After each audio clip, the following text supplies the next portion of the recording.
All right, so today we're diving into some pretty potent stuff. Yeah, we are. We're going to be looking at some recent statements from Steve Witkoff, Right. President Trump's special envoy, Right. and specifically his take on Putin, Vladimir Putin, and what Putin wants in Europe. Yeah, what are his ambitions, his larger ambitions, right? Exactly. And for this deep dive, we're zeroing in on some excerpts from an interview Witkoff did on Fox News Sunday with Shannon Bream. Right. And, we want to unpack his argument give you the context. Absolutely. All that good stuff so you don't have to go watch the whole thing. Shortcut right to the good stuff. There you go. So let's jump right in. Let's do it. So Witkoff's argument, it's pretty straightforward. I mean, he basically says it doesn't matter if Putin wants to take over Europe or not.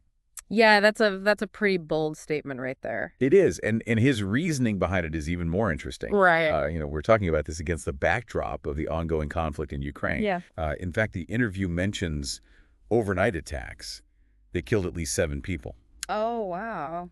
And even with that happening, Witkoff says that he takes Putin at his word and believes that Putin wants peace in Ukraine. Interesting. Yeah, I mean, doesn't that raise a bit of a red flag for you? Well, it definitely makes you wonder, right? For sure. Like, what's going on here? And Shannon Bream, she picks up on that right away. Yeah. She flat out asks him, why wouldn't Putin just try to grab more territory? If he had the chance, right? Exactly. Like, if he's given some reward, why wouldn't he push further? It's a pretty fundamental challenge to Witkoff's whole view, isn't it? It is. It's like she's getting at the heart of the matter. Exactly. So how does Witkoff respond to that? Well, he says that he sees the current situation as much different from World War II. He doesn't really go into detail in this excerpt, but it seems like he's saying that we can't just draw parallels to the past and assume that Putin wants to conquer all of Europe like Hitler did. So you think he's saying those historical comparisons, they just don't apply here? It seems that way, right? Yeah, what could be driving that perspective? I mean, it's a good question, right? Yeah. Could be a bunch of factors. Maybe the nature of the conflict itself, how it's different from World War II. Or the global political landscape, how things have shifted since then. A whole different world now. Exactly. But for Witkoff, it seems like his main priority is really clear, Yeah. So aligning with what he sees as President Trump's agenda, which is to stop the killing, stop the carnage, and end the war in Ukraine, like that's his focus. So end the conflict as soon as possible. That's the goal. That seems to be the main thing for him, yeah. And it's worth pointing out, he specifically says, this is not me taking sides when he talks about Putin's motives.